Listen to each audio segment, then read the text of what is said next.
Hi, everybody. Good evening again. I don't know if you can hear me yet at this point,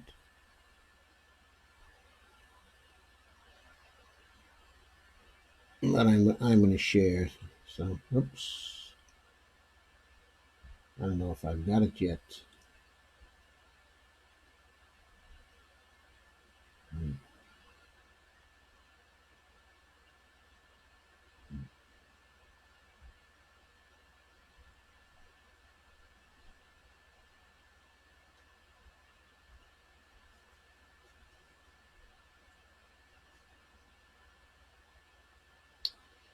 Well, I hope everything is good. Hope you're all having a good time tonight. You're feeling well. I'm certainly feeling well. I hope my sound will be all right tonight. I'm going to share for a few minutes, if you'll excuse me, and I'll be right back.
Thanks. So Bonnie's telling me the picture's great and also that the sound is great.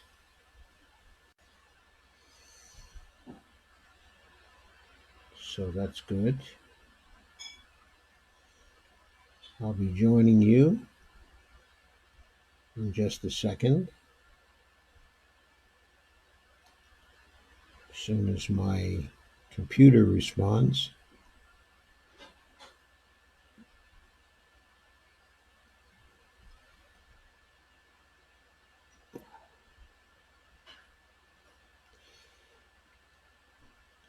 Hi, Steve. Hi, Bonnie.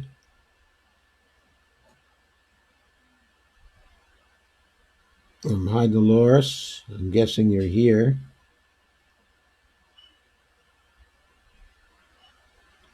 because you posted that nice meme. Thank you very much. I noticed you've been doing that a lot for me lately.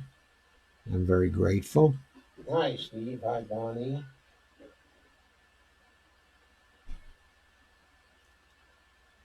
Hi, Dolores. I'm guessing you're here.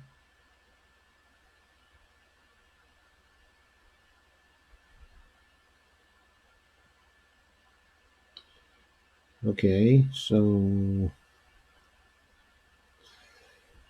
I seem to be getting quite a delay in things. I'll make an adjustment.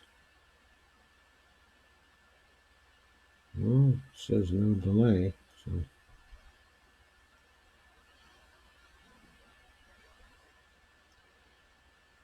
okay.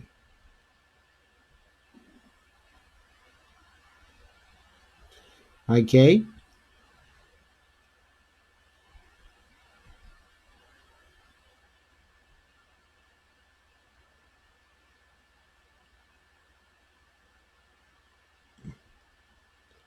And hello, Nissa Ray.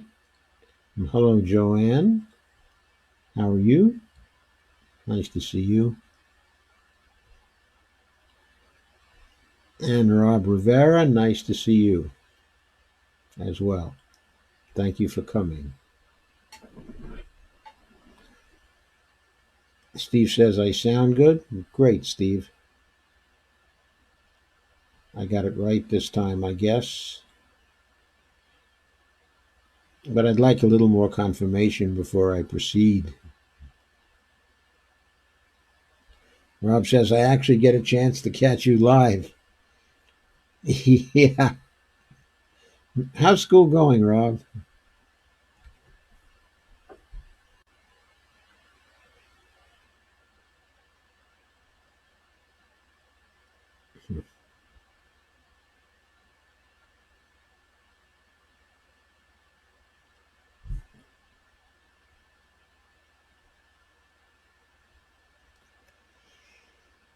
Okay, so what I want to talk about tonight is what's been happening as far as we know in the Nevada race. Of course, what we know now, we know from the polls, and that's not all that's happening.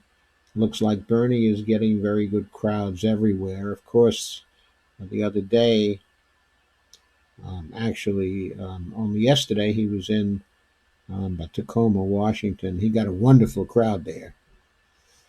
Uh, Well, there are varying estimates. Some people say over 17,000, some people say over 20,000. But Teresa Sanders said that the capacity of the dome they were in was 23,000, and he overfilled that dome. So the crowd must have been larger than the 23,000, which is certainly wonderful if that were the case. And this is says Tacoma Dome, Tacoma Dome. Yeah. Hooray for Tacoma Dome. Okay, but to get a better line, or what we hope is a better line, what I would like to do now is to go over to some of the polling results and shift my view so you can go over there too. And here we are. Well, thank you, honey. I just got a little bit of wine from Bonnie. Very nice.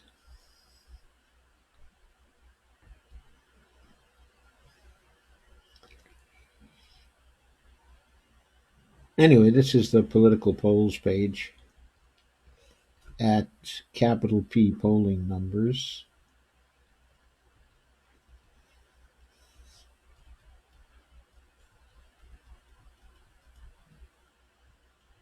And they go through a lot of the polls.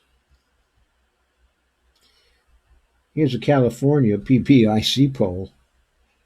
Okay, that's not a Nevada poll, but we'll go over it anyway. We have a little time. Bernie's is ahead there, according to this poll, by 32% to 14%. Warren's at 13%. Hey, Bloomberg's at 12. Mayor Pete's at 12. Amy is at 5. Tom Steyer's at 3. And Tulsi is at 1% in California, according to this poll, as of now.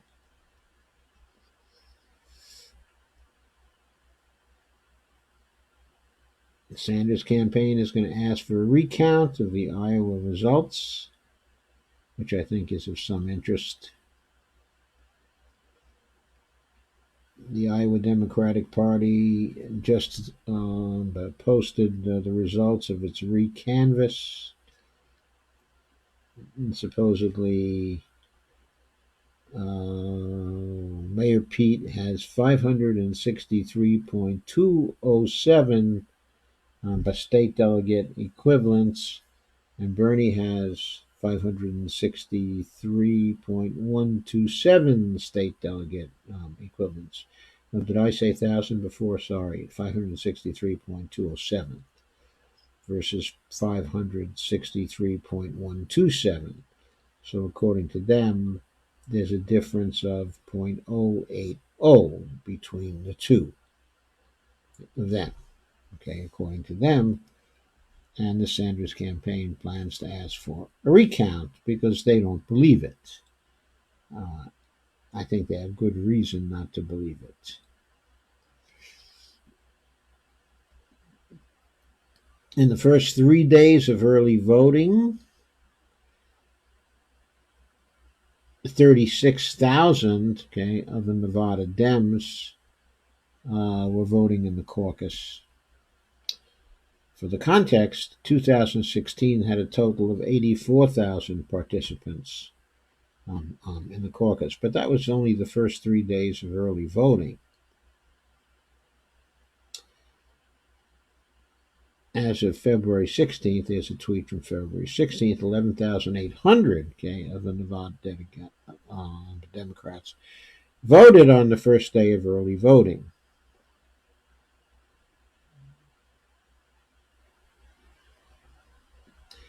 In 2008 had about 118,000 who were voting altogether in the caucuses. 2016 had 84,000. I think this is likely to exceed at least the 2016 total and may exceed the 2008 total.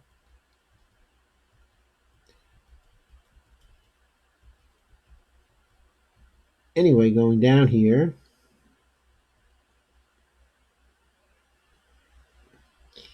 here's a projection from Nate Silver concerning how many delegates these candidates are likely to have through Super Tuesday. So in other words, going past the caucuses, going past South Carolina, and going through Super Tuesday. They expect that Bernie will be ahead at that point by 608 to 273, with with Bloomberg in second place with the 273 delegates at 18%, and Joe Biden at 270 delegates, which is 18%, and Mayor Buttigieg 157 with 10%, and Elizabeth Warren with 127 at 8%. Amy Klobuchar with 55 at 4%. That looks like a big lead for Bernie, but of course, if that were to happen, Bernie would be behind pace that he needs. The reason why being that there are many more than 608 delegates. Let's see if I can do this off the top of my head. That's roughly 180, 53, 37, and 543. So that comes to close to 900 delegates who would be going to the other parties, whereas Bernie would have only 600 and 8. And of course, you have to have a majority of delegates to win on the first round, and that's something like 1,990 delegates. So Bernie would have done well in those early primaries, but still would be behind the pace he needs to exclude a second round. But going further, Sagar Anjetti tweets, first poll I've seen with Sanders taking over from Biden among the black voters. Okay, this is national polling we're talking about. And he doesn't identify the poll yet, but okay, totals among blacks 31% for Bernie, 28 for Biden, 21 for Bloomberg, 7 Warren, 6 Mayor Pete, and 1 for Amy. And among the Hispanics, there Bernie is absolutely dominating with 41%. Biden has 16%. Bloomberg 13%, Warren 13%, Mayor Pete 8%, and Amy at 0. And Bernie even has a lead among whites. That is to say, 24% to 19% to 15%, and so on. Okay, is Mayor Bloomberg in second place with 19%, Joe Biden at 15%. That's not such a big lead, okay, among whites, but of course, it's an improvement to have Bernie ahead among whites in general. And since he has very big leads among blacks and Hispanics, it also makes it clear that some of the others may well be shut out of delegates when we actually see these particular primaries.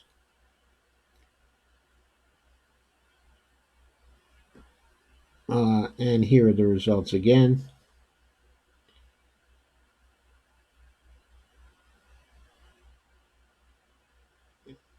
It still doesn't identify the poll where it comes from.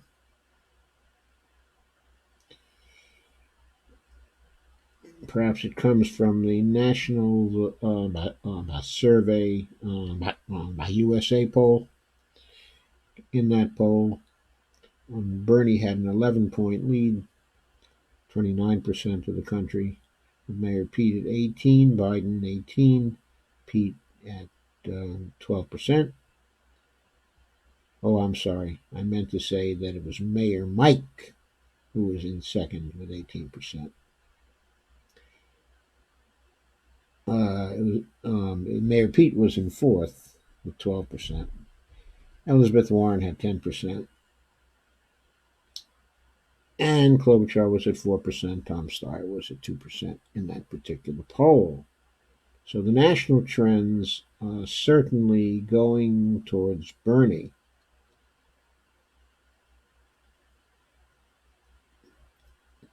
And then another thing that is in favor of Bernie in terms of national polls, for the first time, Bernie Sanders tops 25% in the Real Clear Politics polling average. And you see there he's at 25.8%. Joe Biden is 17.5%. Mike Bloomberg is at 15%. And then the others follow along behind. Of course, national polling doesn't really count. What counts is the state primaries and later the state elections. In the general election poll, for some reason, well, it's the NBC News and Wall Street Journal poll, so you'll forgive me if I don't exactly trust it. It shows Biden with an 8-point lead over Trump at 52 to 44. Okay, Bloomberg with a 7-point lead at 50 to 43.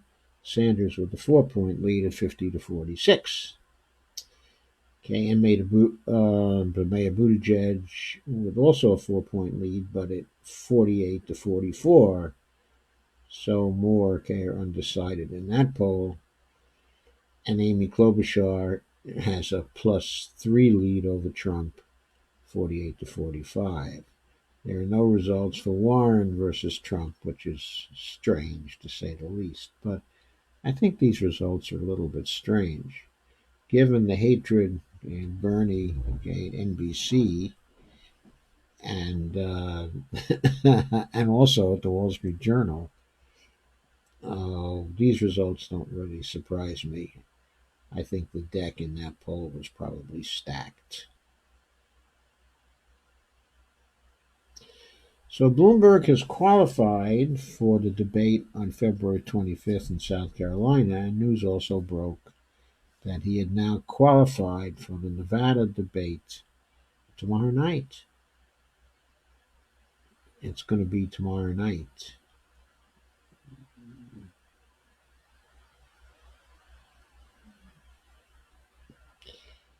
In 10 swing states, okay, and again, it's the NBC Wall Street Journal poll. In just taking the 10 swing states, I wonder what the numbers are there. They see Minnesota as a swing state. That's pathetic. New Hampshire is a swing state. That's also pathetic. New Hampshire is not a swing state. Trump doesn't have a chance in hell in New Hampshire. Colorado is a swing state. Come on.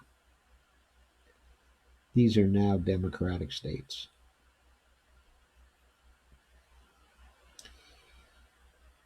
Wisconsin and Michigan were swing states also in the last election, but I don't think the polling there indicates they're going to be swing states in the coming election, nor will Pennsylvania be a swing state. But anyway, according to them, in the 10 swing states, there's an 8-point lead that Joe Biden has over Trump, 52 to 44. Bloomberg's at 48 to 46. Sanders is at 49 to 48, only a +1 against Trump. That's ridiculous. Amy is a +1 against Trump, 48 to 47, and Mayor Pete is 47 to 47. I don't think we can trust the NBC Wall Street Journal polls.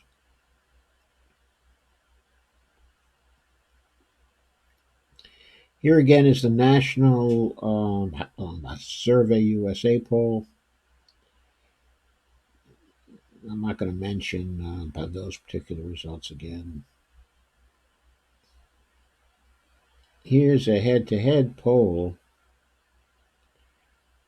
in terms of, I guess it's voting, but just among the people who say they're likely voters in the primaries. And this gives Bernie a 20-point lead over Bloomberg, 57 to 37. The only problem is these contests are not head-to-head. There are a number of other people involved. But if there were a head-to-head matchup, then Bernie would be ahead of Mayor Pete by 16, 54 to 38.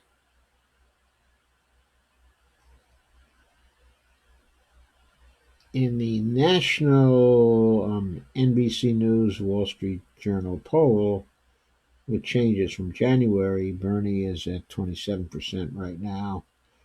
Biden is at 15%. Mayor Bloomberg is at 14%. Okay, Biden is -11. Bernie is at the same place. Mayor Bloomberg is +5. Warren is -1. And Buttigieg supposedly is +6. I don't know where that came from. And Klobuchar is at +2.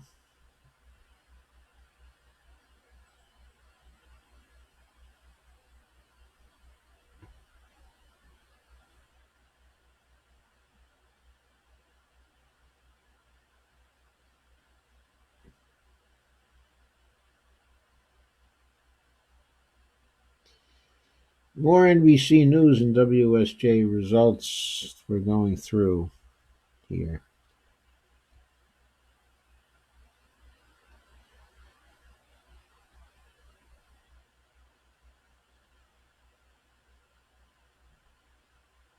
This is the Reuters Ipsos poll, which appeared a few days ago. That was a national poll also, and it showed Bernie ahead by 25 to 17. With Biden at 13, okay, Mayor Pete at 11, Warren at 9, and Amy at 5. Only 6 candidates were shown in that particular poll, at least in the tweet.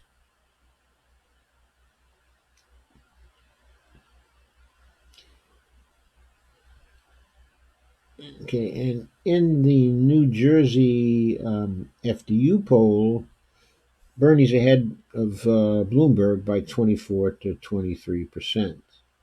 I didn't know that Bloomberg was so popular in New Jersey. I don't think he's certainly popular anymore in New York City. Nah, he's not popular. Biden's at 16%, Mayor Pete's at 10%, Warren's at 7%, and Klobuchar at 3%.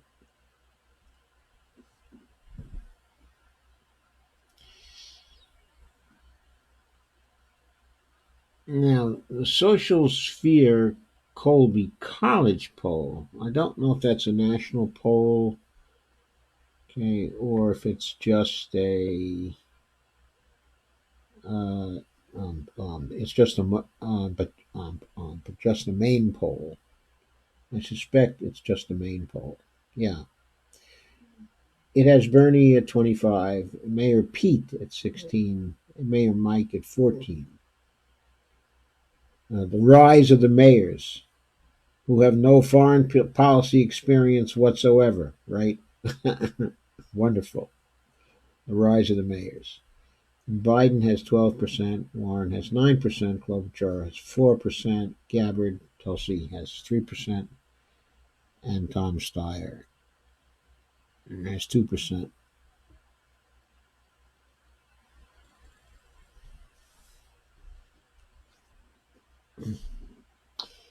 California survey by USA poll shows Bernie at 25 and Mayor Mike at 21%, Joe Biden at 15%, and Buttigieg at 12%, Warren 9, Klobuchar, Steyer 6%. And in North Carolina, the survey by USA poll shows Bloomberg at 22% and Bernie also at 22%. Okay, but Bloomberg ahead. Biden at 20%, Mayor Pete 11%, Warren at 8%, Klobuchar at 5%. Now that results, I doubt, because first of all, uh,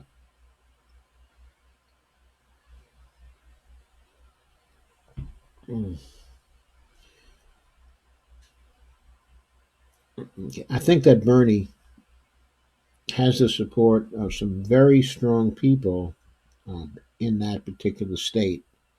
And that he also has a ground game in that state, which is going to be quite strong.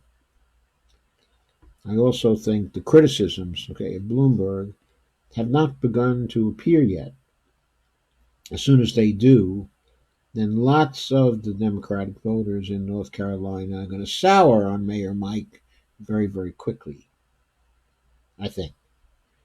And that's when you'll see Bernie rise in that poll over both Mayor Mike and Joe Biden, though I think that Joe Biden will gain some back at that point because as bad as Joe Biden might be for black people,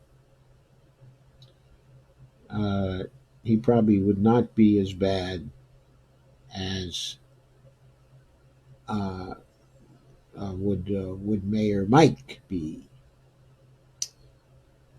So there's still 2 weeks to go, and I'm sure the North Carolina opinions are very volatile right now because the electability of Biden that his polling was based on has been smashed, and now people are probably not sure to whom they should turn.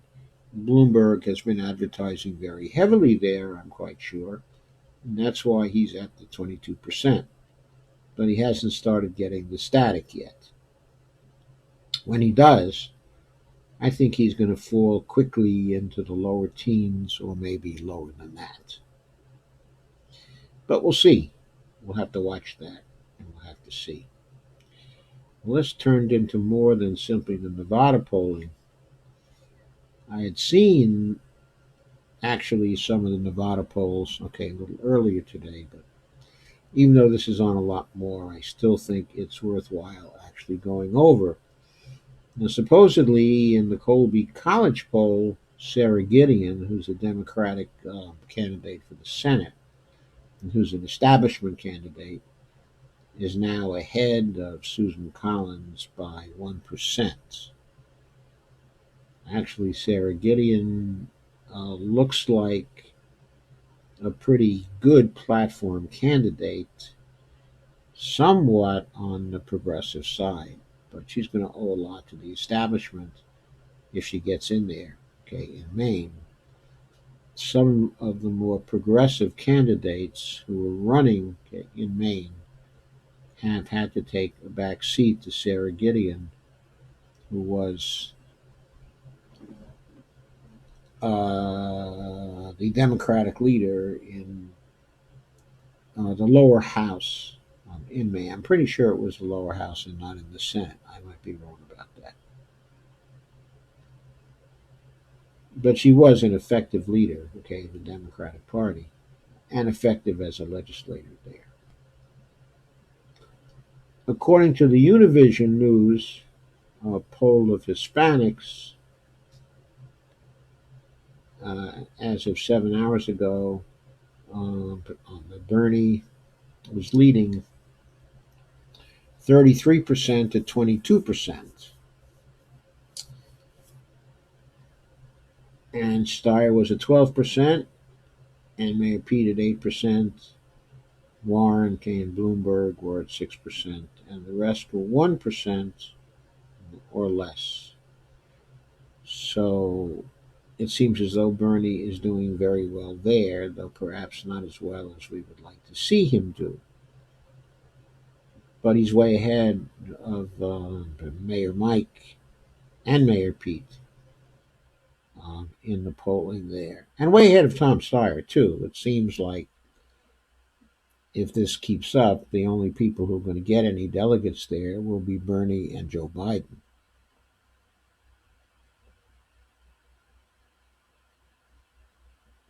Okay, or at least in terms of the Hispanic vote. Of course, this is not all about Hispanics. They weigh very heavily, okay, in the state, but there are other important groups too. So,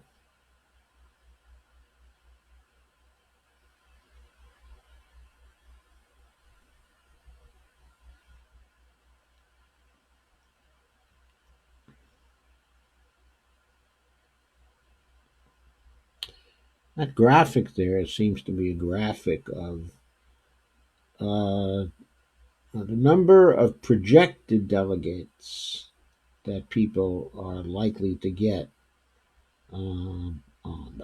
but okay, and this is according to the models which are being run by 538. So these are 538 numbers. Bernie's expected to get 46.9%. He needs 50%, of course. That's 1,526 delegates. Still quite a ways away from the 1,990 delegates he needs. Joe Biden has 990 and Mike Bloomberg can 50. Then there are people who have a small number of votes, including Mayor Pete, 203 delegates, Warren, 163 delegates, Klobuchar, 36 delegates, and Steyer, 13 delegates. So Bernie needs more He needs more votes to win on the first ballot than is in this particular projection.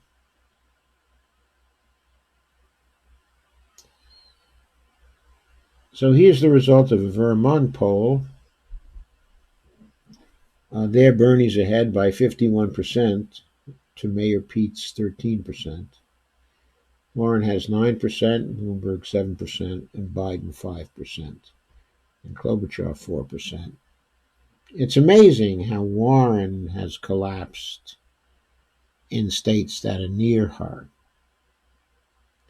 I think she just came over as too disingenuous. Now, here's an Oklahoma Sooner poll. And you know, Warren is originally from Oklahoma. Anyway, it's Mayor Mike who's in the lead there right now at 20%. Bernie Sanders with 14%. Biden 12%, and Mayor Pete 11%. And Warren at 8%, Klobuchar at 6%. Seems like Warren really should probably start to hang it up now. It doesn't look like that she has much chance anymore. I think her money's going to dry up.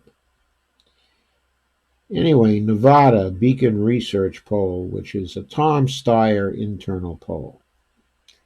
According to that poll, Bernie's ahead by 24-19, with Joe Biden in second place. Tom Steyer is 18% in third place. And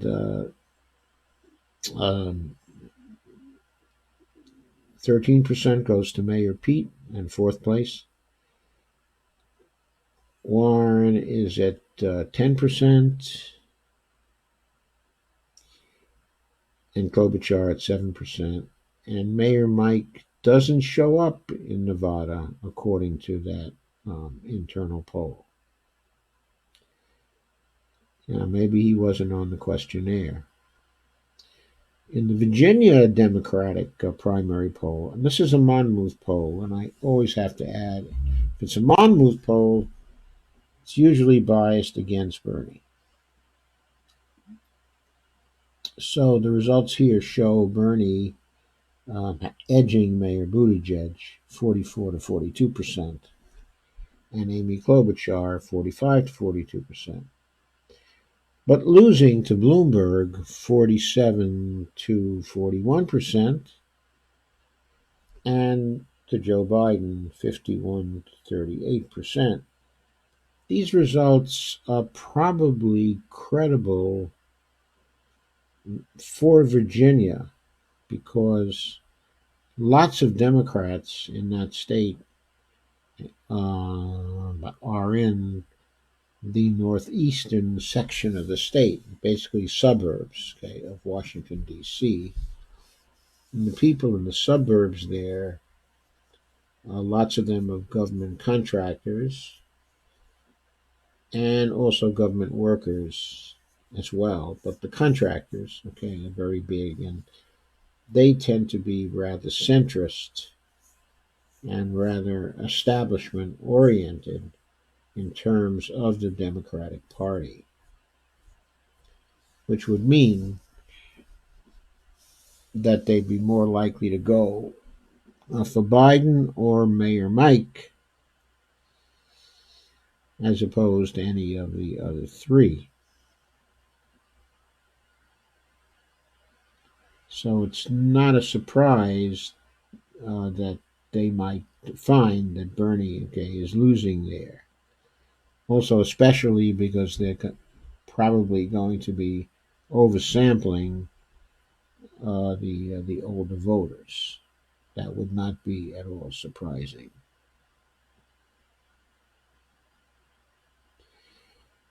According to Monmouth, only 1 in 4 voters are firm about their choice. So Bernie could still use his ground game here. I think it's appreciable here to make it closer. But I still think this area is likely to go for an establishment candidate. because the establishment candidates here have a lot, okay, of money, and they pretty much monopolize the political situation in the northern part of this state. And the northern Democrats in this state, in the northern part of the state, are tending to dominate the other Democrats in the rest of the state, but those are likely to be pretty centrist also. There are probably more people for Bernie in Alexandria, okay, and in Richmond than there are in any other parts of the state. I'm just guessing from knowing the state.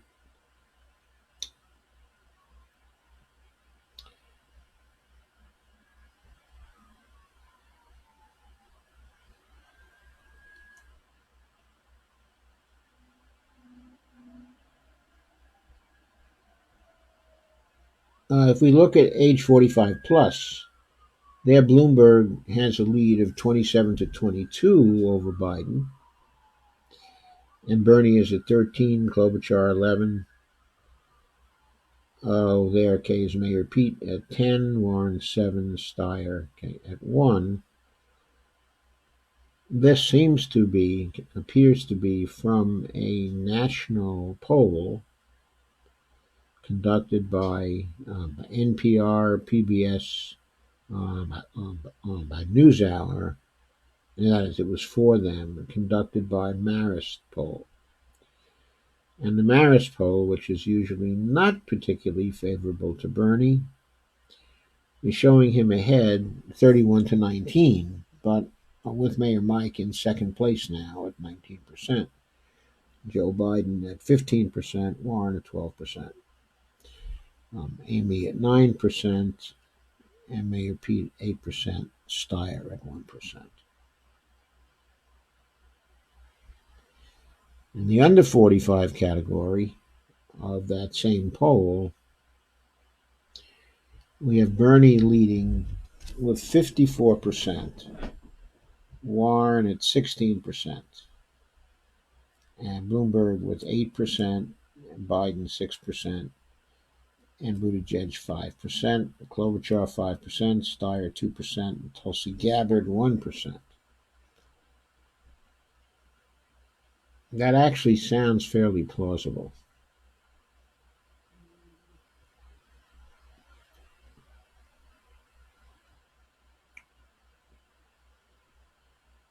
In that same poll, but questions asked about the general election, Biden is at +6, 50 to 44 over Trump. Bloomberg is at 48 to 44, 4 points over Trump. Bernie is at 48 to 45, 3 points over Trump. Mayor Pete is 2 points over Trump, 47 to 45. Amy is at 47 to 45. And Warren is at 47 to 46. Now, I found this a funny poll. This is a Telemundo news poll, okay, of the Hispanics. That's different from the Univision poll. If you recall, we went over the Univision poll earlier.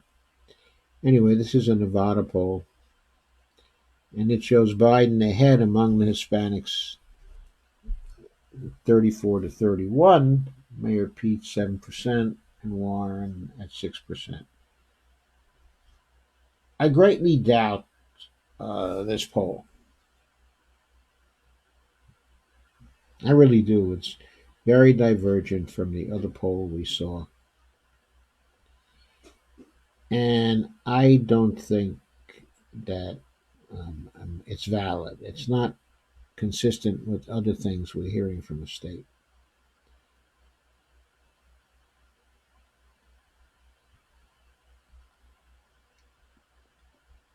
So among whites, I presume according to this poll,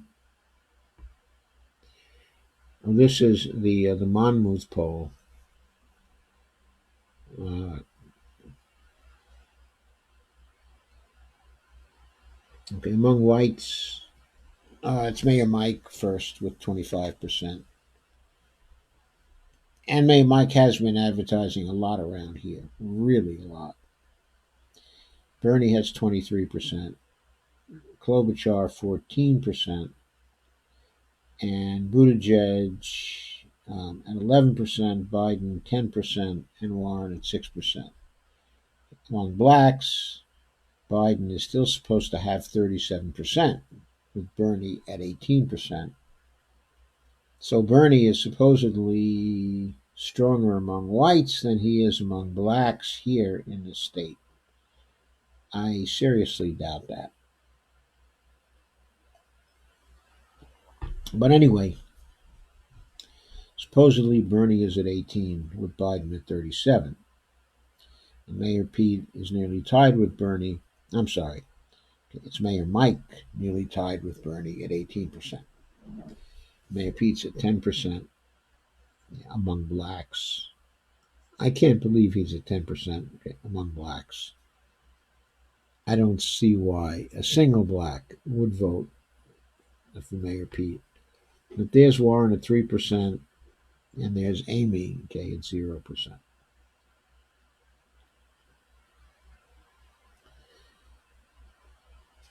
So according to the Monmouth poll, supposedly Bernie and Bloomberg are tied at 22, with Biden, okay, at 18. Here in Virginia, I'm surprised at that result showing Bernie in a poll here. Next one is a national one.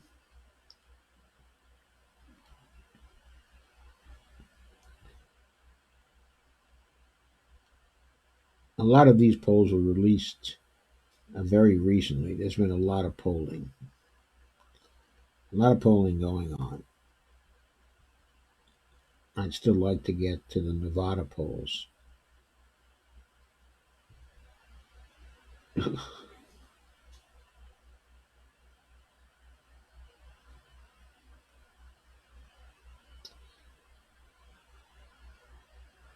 Okay, this is a Rasmussen poll. It's a national one. They are the conservative pollster. They tend to favor the Republican candidate, whoever the Republican candidate is, even when the Republican candidate says they're a Democrat. So, of course, that poll shows that Bloomberg comes in at 26% nationally, Biden at 22%, Sanders at 18%. Buttigieg is 12%, Klobuchar at 7%, Warren at 6%. Okay. Of course, Mayor Mike thus far has no ground game whatsoever. No ground game at all. Amazing.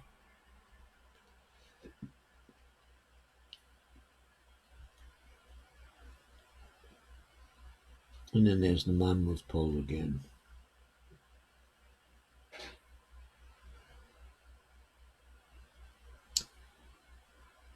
So it was that national NPR, PBS NewsHour, okay, Marist national poll that actually got Mayor Mike into the Nevada debate. The Nevada debate. Yes, that's what happened.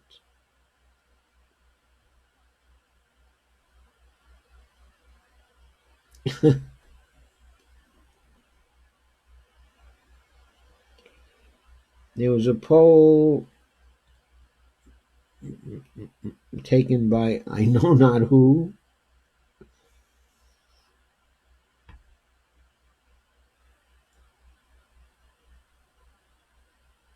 Supposedly a Nevada poll showing Warren 24%, Klobuchar 19%, Pete at 16%, Steyer at 16%, Sanders 11, Biden 11, and Gabbard at 2%. Well, actually, that was the top line third choice in those polls. The top line second choice in the poll had Warren at 20%, Klobuchar at 20%. Mayor Pete 15, Biden 15, Steyer 14, Bernie 12, Gabbard 5.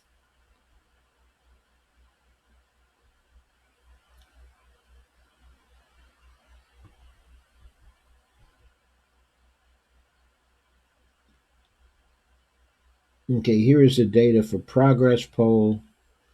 Okay, and this is a breakdown. Okay, among Hispanics, Bernie had 64%, according to that poll.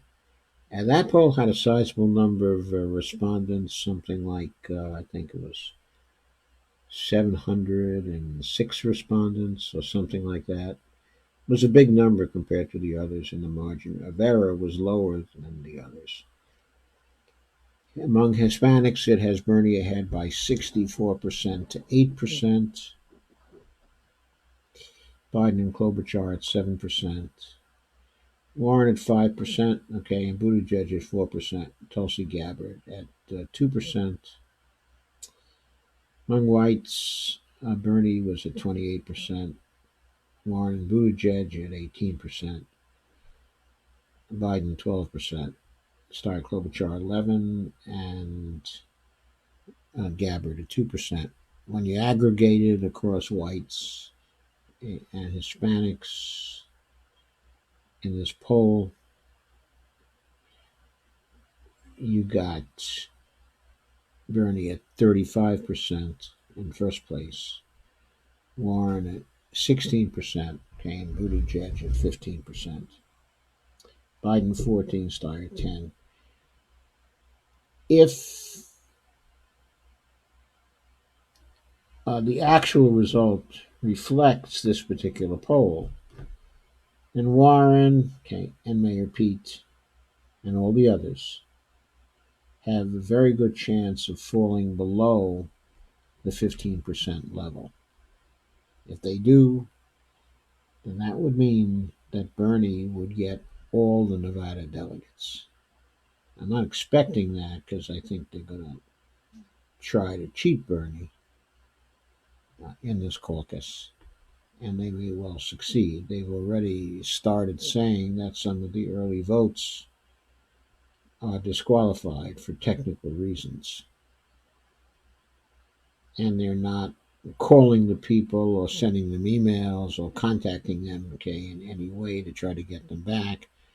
Instead, they're sending the lists of people who were disqualified out to the various campaigns to take it upon themselves to get in touch with the people and say they have to go back in again, okay, and vote again.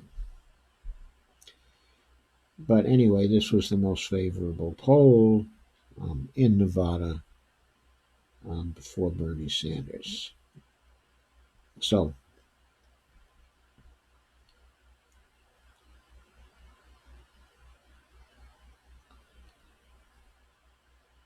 there's a national Zogby analytics poll.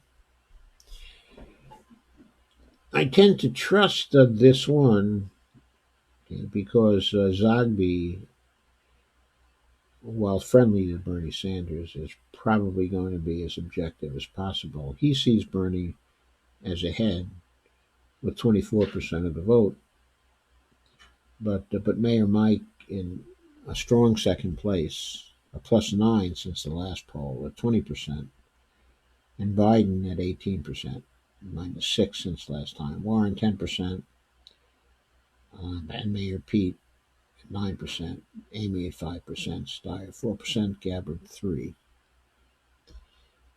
That could well be the reality now, but I also think that Data for Progress was going to be very careful about those particular Nevada totals. I think they're a careful research organization. They're made up of young people who are idealistic and religious over data. I don't think they'd be inclined to distort what's coming out. I also think they had the biggest sample thus far. But then again, this is a national poll, so it could be vastly different actually from the Nevada poll. So I don't mean to conflate those two. The national Zogby poll can be vastly different, okay, from any Nevada state poll.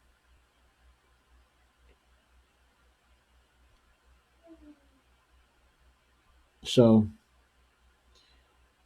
okay, I think I've spent enough time on polls, but we have to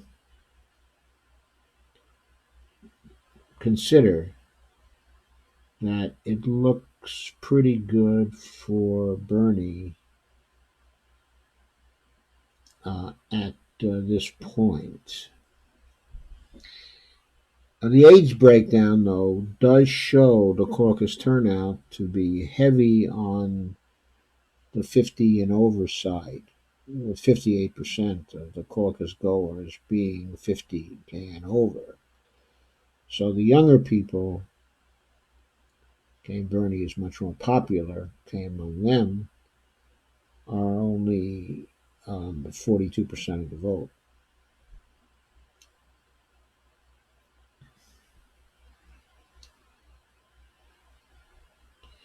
Hispanics are 19% of the vote. Blacks are 13% of the vote. Asians 4%, and others 4%.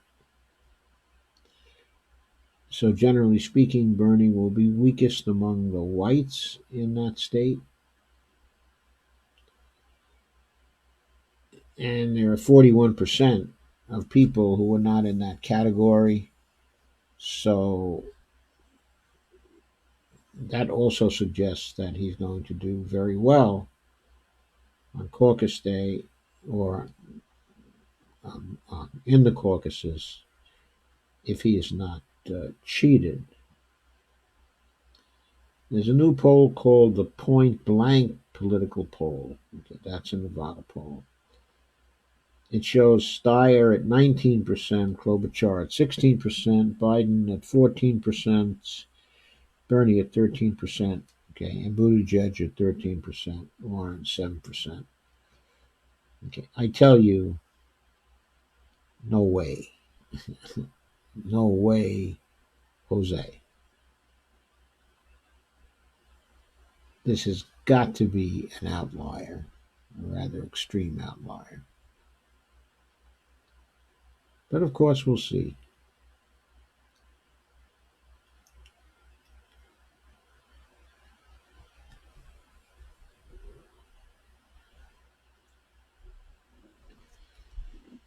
Here's a Kansas poll. It has Trump with 11 points over Mayor Pete, and Trump 18 points over Joe Biden, and Trump 31 points over Warren in Kansas, and Trump 36 points over Bernie in Kansas.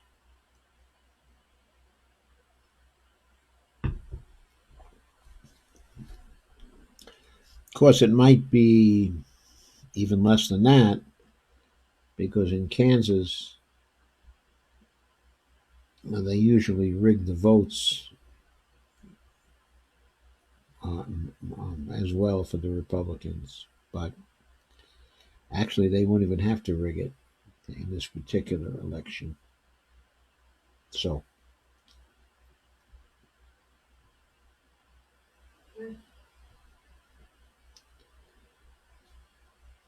sorry, Bonnie, did you say something? Were you giggling? Yeah, this is Chris Kobach's state.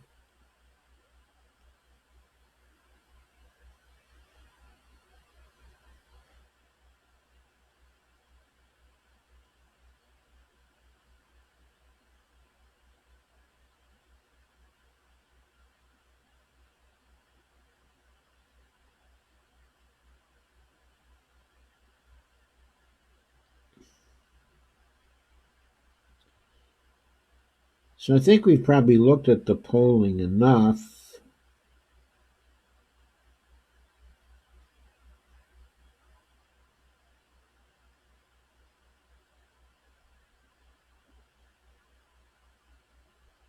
Okay, there's a lot of new polling. I think it shows that Bernie is now the front runner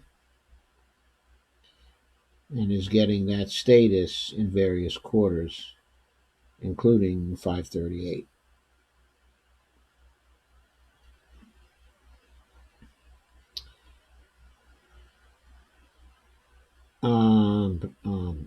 Here's a Nevada poll.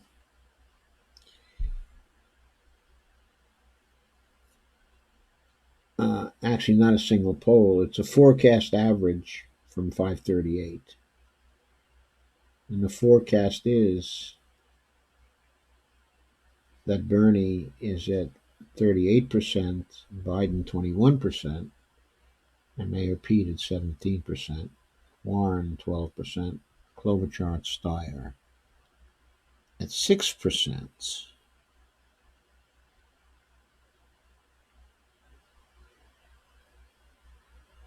Here's a South Carolina poll. Shows Bernie at 30%. Okay, and again, this is a 538 forecast average. Shows Bernie at 30%, Biden at 24%, Mayor Pete at 14%, Steyer at 11%. Doesn't have any Mayor Mike in here. Could be Mayor Mike has not made his presence known in South Carolina.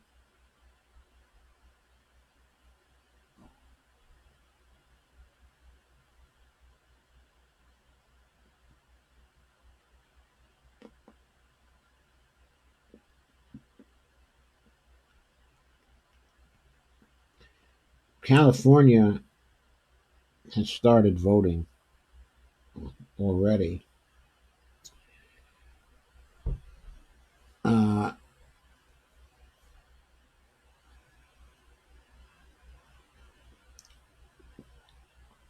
Age 65 plus, 438,869 votes. Age 50 to 64,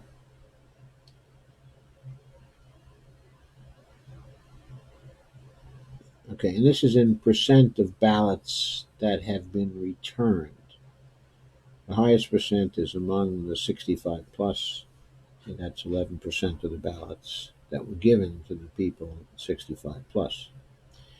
50 to 64, 225,854 votes. That's 5% of the ballots that are out there. 35 to 49, 116,684. That's 3% of the ballots that are out there. And the 18 to 34s, 81,041. That's 2% of the ballots that are out there.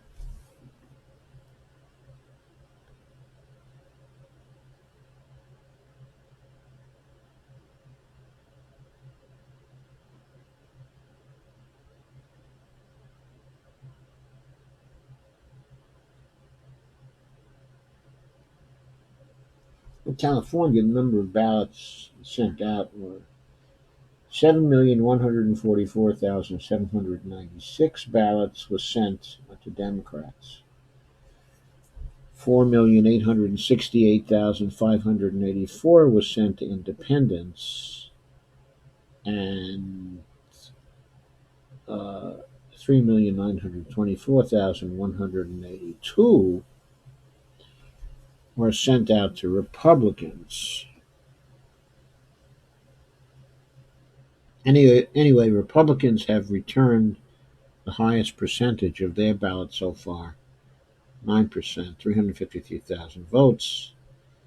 Dems have returned 5% of their ballots, amounting to 329,000 votes. Independents, 4%, that amounted to 179,640 votes. So,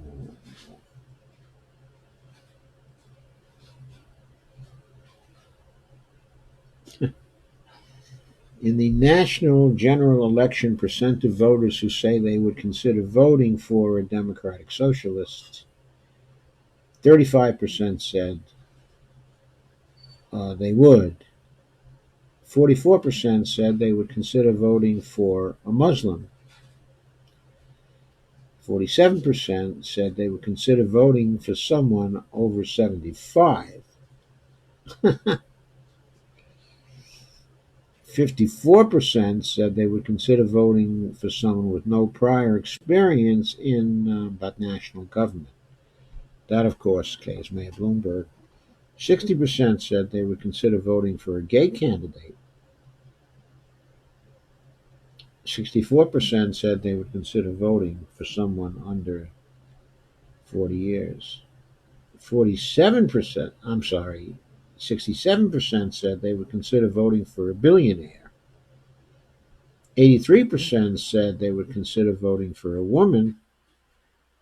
84% said they would consider voting for a Jewish person. So I think those figures were very interesting. So how many would consider voting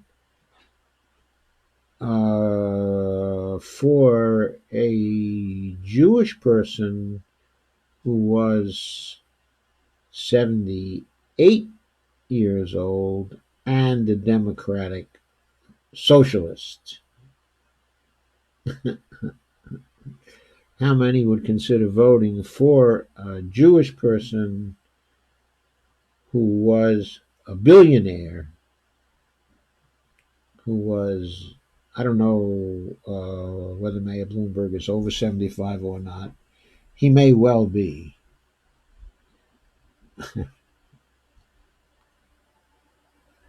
Anyway, I thought that was an interesting poll for context. I think, given Bernie's favorability ratings, at this point, it's obvious that those opinions of the voters are not consistent with what they're actually likely to do.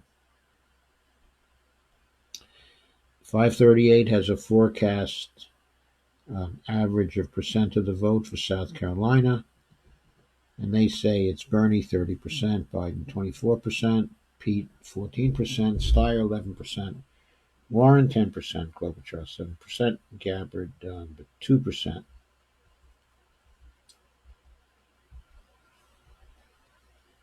And South Carolina, there's a real clear politics of the polling average, which is actually considerably different from the 538 forecast average. Of course, the forecast is different from a current poll. So presumably 538's forecast average is taking into account its models, what its models have to say. And that's why you get Bernie ahead by 30% to 24%. But in the current polling, the Real Clear Politics polling averages show Biden at 26.5% and Bernie at 20%. And the others further behind. I'm sorry to take so long on the polling, but I feel like I don't usually do that. And I'm just finding it but to be very fascinating tonight.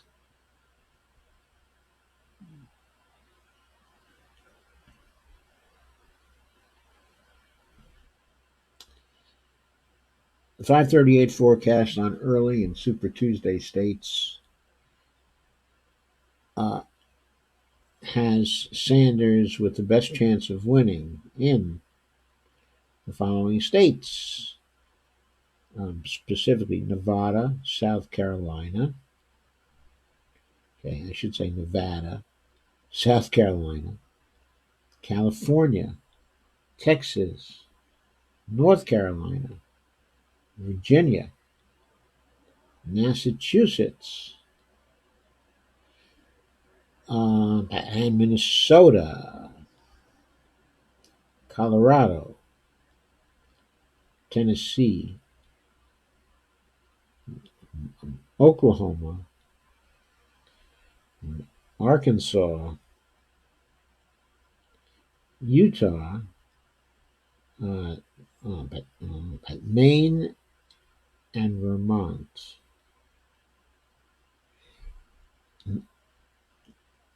And then it says Klobuchar slash Sanders, which probably means a tie, is forecast for Minnesota. So that would not be an outright win for Bernie in Minnesota. Now, he won that state in 2016, of course, but Amy was not running against him. It also forecasts that Biden is going to win in Alabama. And it doesn't forecast any other winners in any of the other states. I don't think 538 has taken Bloomberg into account yet. From looking at all these polls, that's my best guess. 538 is saying that Bernie's chance of winning the most votes in the Nevada caucuses is 66%. Biden 16%. Mayor Pete has a 10% chance. Warren has 5%, and the rest are at 1%. Okay, or less.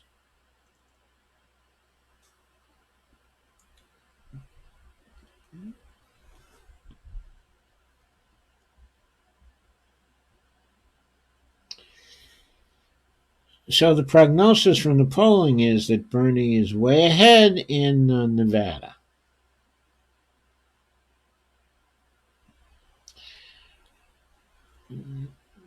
Polling is showing he's looking increasingly better in South Carolina as well. Well, there was a poll on February 14th that showed Biden still 8 points ahead of him at 20%.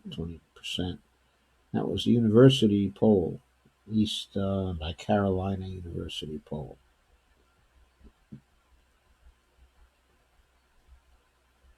And among black voters, supposedly buy-in, Joe Biden still has a 36% to 20% lead.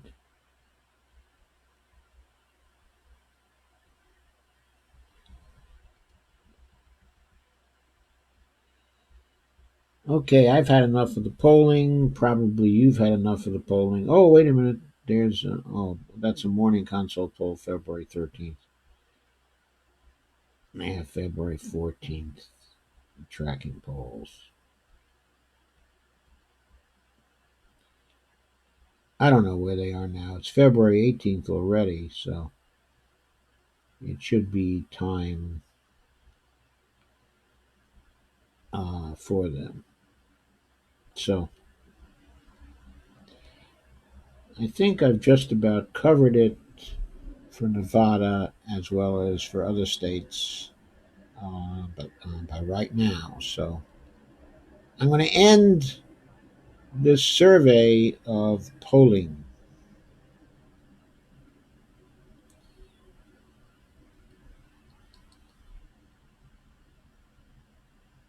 And I'm going to quickly go over an article. And then I think that's all we'll do for this evening. Okay, so Nevada, I think I said it right that time, is a big test for Bernie Sanders' Medicare for All plan. They punctuated it correctly there. They usually don't punctuate Sanders but correctly, but here they did. And why is it a big test? The article was written by Mike Ludwig today.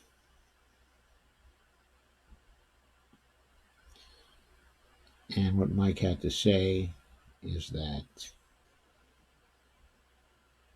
Am I still sharing? Let me see. Yes, I am. What Mike had to say is that the IdeaCave Medicare for All faces a big test in the Nevada caucus. because Bernie Sanders and Joe Biden are pitching competing health care plans in a last minute effort to curry favor among the voters. Bernie, of course, is for Medicare for All, and Biden wants to expand the Affordable Care Act. And you all know there's a conflict there because one of the major unions out there, specifically the the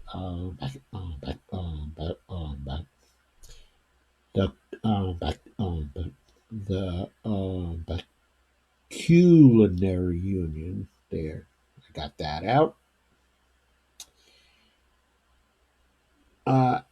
Has a great healthcare plan compared to other unions, which it's worked hard to get, and their leaders want to keep their healthcare plan. And of course, if we move to Medicare for All, at some point, they're going to have to get rid of their healthcare plan. And the union leaders don't want to do that. Now, there's a split because a lot of the rank and file of the union do think it would be better to have Medicare for All and are in favor, okay, of Bernie Sanders, who right now is the only candidate in favor, okay, of Medicare for All that has any chance to win in that state. Warren, in fact, who started out as a Medicare for All person, has backed away from campaigning on Medicare for All, while Sanders has made it central to his campaign. Biden published an op-ed in the Las Vegas Review-Journal in which he touted his role in passing the Affordable Care Act and attacked Sanders and his Medicare for All proposal.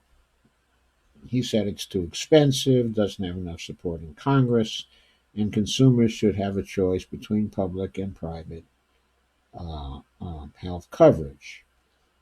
So Bernie, of course, argues they should have the maximum possible consumer choice of their providers. And with Medicare for All, they would get that. And there's a trade-off between having a choice between public and private healthcare coverage and having a choice of any provider that you want. And Bernie argues that for sane and rational people, it is much more important to have a choice of any provider in the system than it is to have a choice of any insurance company, any insurance provider in the system. And Bernie, of course, is right about that. And this particular article goes over the arguments and points out public support for Medicare for All reaches as high as 70%, but falls when pollsters emphasize the estimated cost of such a system. Biden has repeatedly said Medicare for All would cost more than the entire federal budget, a claim that fact checkers say is entirely false. Anyway, the same day Biden published his op-ed in Las Vegas, a new study was published in the prestigious medical journal, The Lancet. And what the people in The Lancet had to say, it was conducted by a team, of epidemiologists. They calculated that the Sanders Medicare for All plan would save Americans $450 billion and present 68,000 unnecessary deaths annually. So what they're predicting is that it would save over 10 years $4.5 trillion.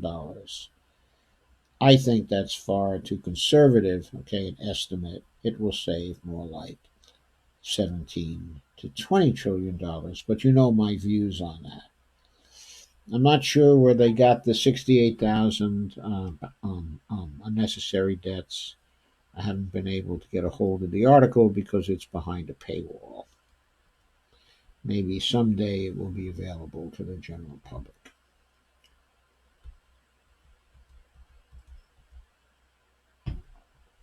But if they think it's only going to save $450 billion a year, then they're not factoring in the experience of other nations that have a Medicare for all type, of system, because that would still make us hugely more expensive than any other comparable system in the industrial world.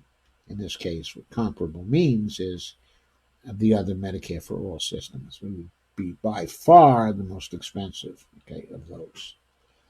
Somehow, I don't think Bernie Sanders is going to sit still for that if he becomes the president of the United States. But meanwhile, Bernie did ally himself with the Lancet study and noted the study debunks attacks on Medicare for all lodged by the private healthcare industry, which made well over $100 billion in profits last year.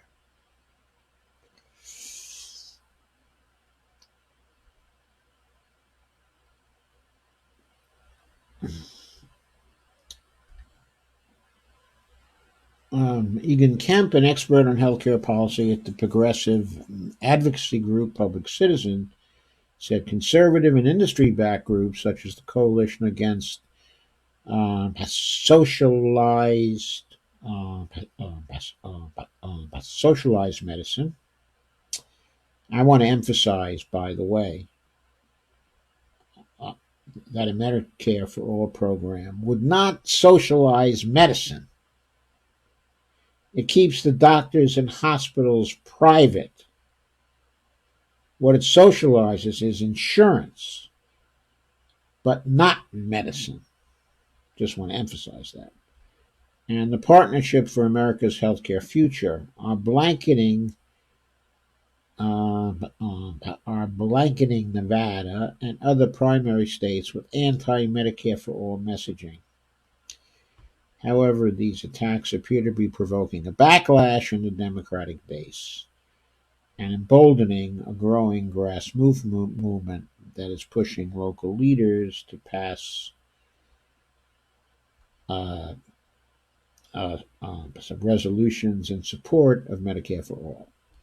In Pennsylvania, for example, cities including Bethlehem, Pittsburgh, and Philadelphia, with combined 3 million residents, have passed their resolutions in support of Medicare for all. Kemp also said exit polls in Iowa and New Hampshire found solid majorities of primary voters support a single-payer system, despite attacks from Biden, and Buttigieg, and other people. And we go on. The voters tend to give Sanders credit for consistency.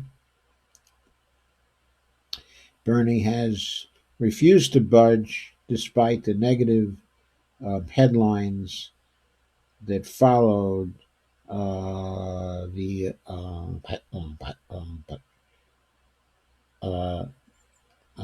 union's announcement. In a statement, Sanders says health coverage for union workers would be preserved, quote, and expanded, unquote, under Medicare for all, and non-union workers and striking workers would be covered as well. And this article appeared in Truthout, and as they have reported, what Medicare for All would do is to take health care off the bargaining table, allowing unions to focus on improving wages and other working conditions. So, this goes on in much the same vein, covering the reactions of people to the criticisms by the union.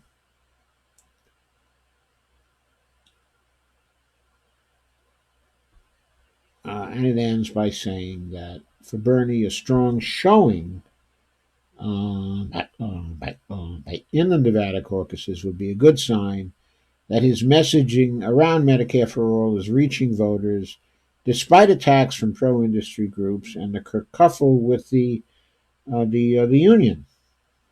As for Biden, his criticisms of Medicare for all sound a lot like those coming from conservatives and the industry.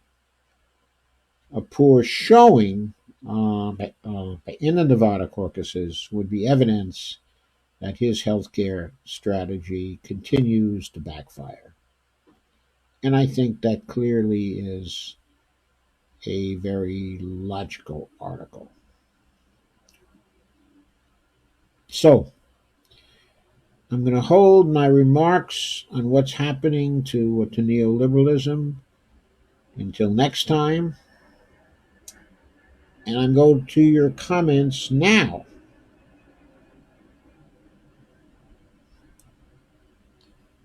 But let me shift my view.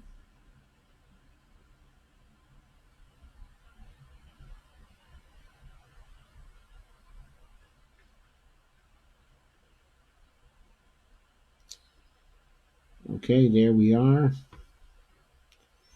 Let's see how long it takes for my view to change. Oh, not too long. That was pretty good. I'll look at your comments now. I see there were not a lot of comments for this one.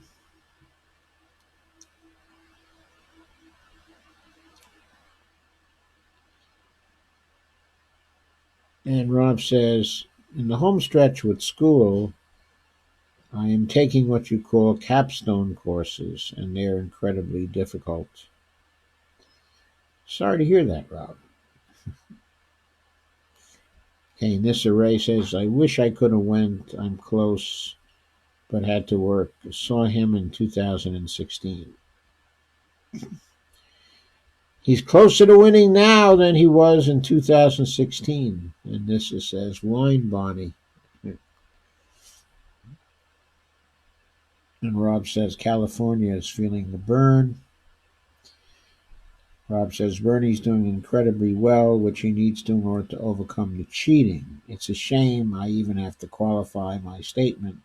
But that's the sad and unfortunate truth, okay, for the time being. Yeah.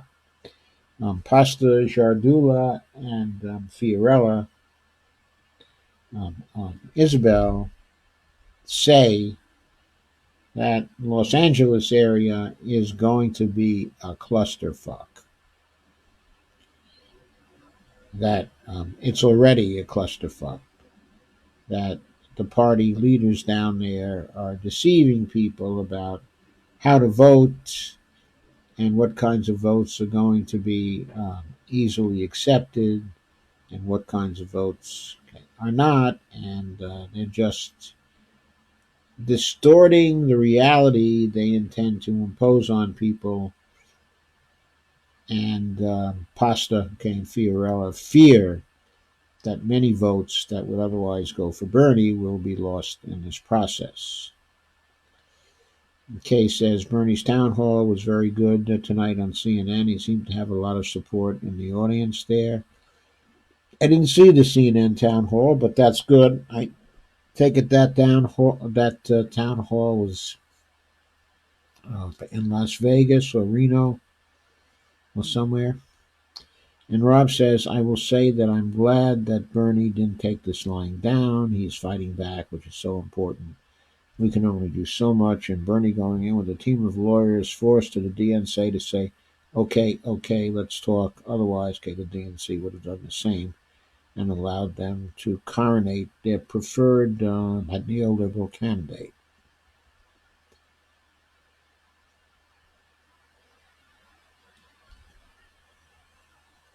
I think the proper verb there is probably to crown their preferred neoliberal candidate. To crown.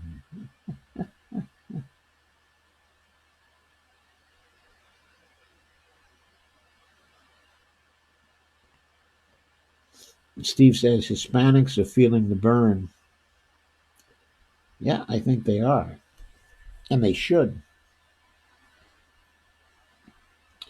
Kay says Bernie's team is more prepared for the DNC cheaters this time around. thankfully. And I think they are more prepared for a fight within the Democratic Party. I agree they're more prepared for that. The question is, are they more prepared? Yeah, Warren has really tanked. Are they more prepared for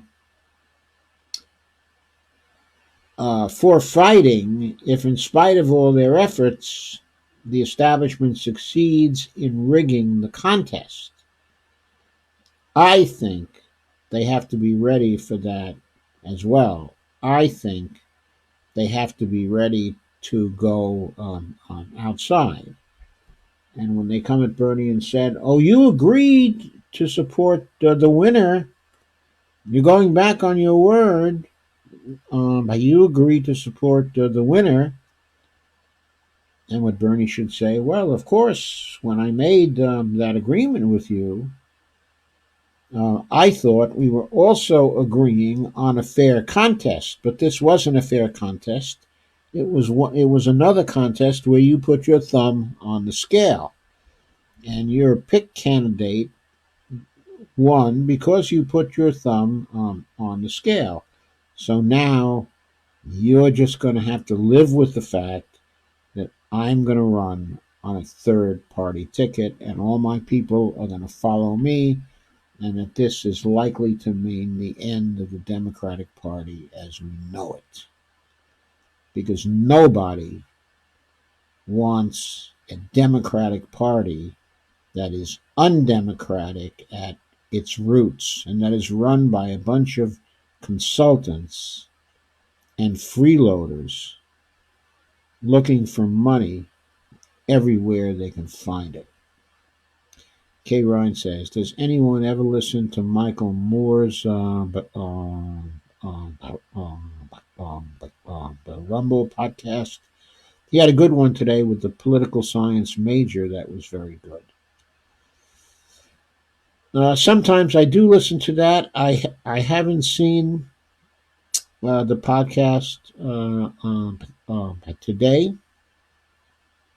but I'm sure I would enjoy it and I will look in on it, Kay. Thank you for calling it to my attention. Steve says, "I'm afraid the moderators will softball Bloomberg tomorrow." I'm afraid they will too, but I sincerely hope that Bernie and Biden both will go after him tomorrow, and I hope that Amy goes after him tomorrow too, and and Mayor Pete. I mean, really, what Bloomberg did is a threat to all of them, because next, we're going to have Bill Gates buying the presidency, or Warren Buffett buying the presidency, or Larry Ellison buying the presidency, or the Google billionaires buying the presidency.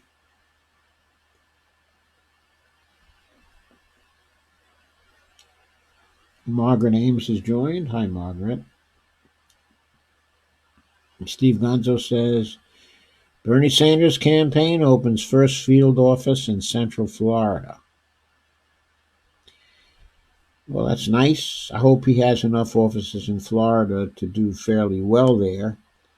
Otherwise, it's probably going to go to Bloomberg by default. Kay says, "I think that Bloomberg would be worse than Trump because he's way smarter than the idiot we have now." Yes, he would run an authoritarian government in a more subtle way. Steve says, "There's a new book out, A Very Stable Genius, that exposes Trump as a complete moron."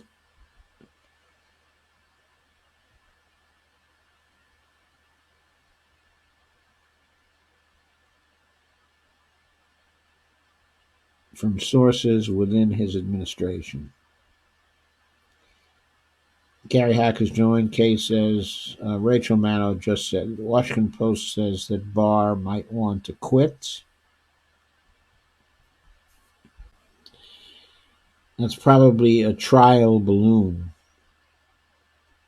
That said, I hope he resigns immediately. Kay says, I don't really believe the most polling anymore. Kay, I have my problems with it too. What I'd say about that is that there are some polls that are good, and you have to be careful enough to read the methodology, okay, of polling and see which of the polls are making sense. And especially where a lot of the cheating occurs is in stacking the deck with unrepresentative samples. In other words, they play with the demographics to try to get a general result that is in accord with their preferences. Kay says, well, I'm a tired old bag, so I'm out of here for tonight. It has been wonderful to chat with you all. Have a peaceful night, and we'll talk next time. Go Bernie, laugh out loud. Steve says, good night, Kay, and Kay says, night, Steve. And Steve says, I believe that Bloomberg is 78. Yeah, I've forgotten he may well be 78. And so is the Burn. They may be the same age. And Steve says the new PPIC poll shows Sanders' rise in California. Yeah, we covered that. It's pretty dramatic, but I don't know whether to trust the PPIC poll. If Data for Progress would do a poll in California, I'd probably trust them.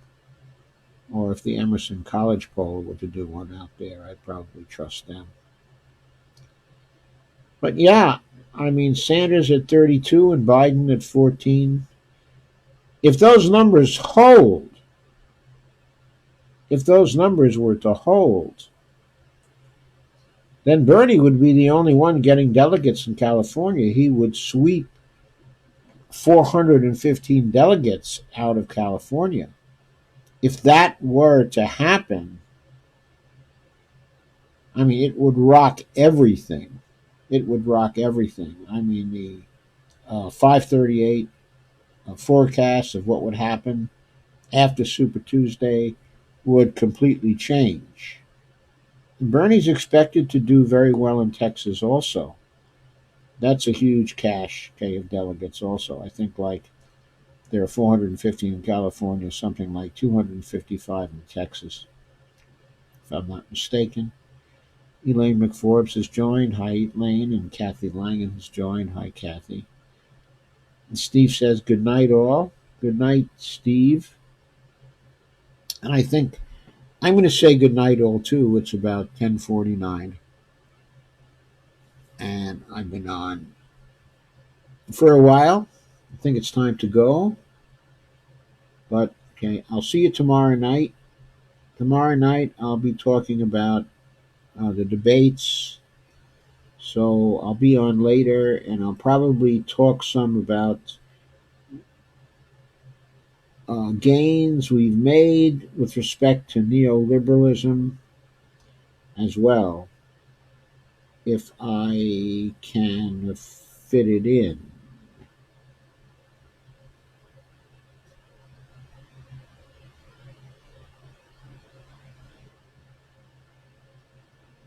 Then on Thursday, haven't fully decided yet, but okay, I plan to go on Friday and then again on Saturday. So on Thursday, I may be taking the day off, but I'm not certain yet.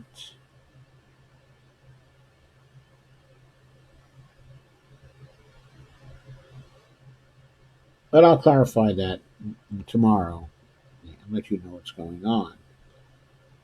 Since I think the debate will probably end reasonably late, I might be going on at 10 or 11 rather than going on at 9 as usual.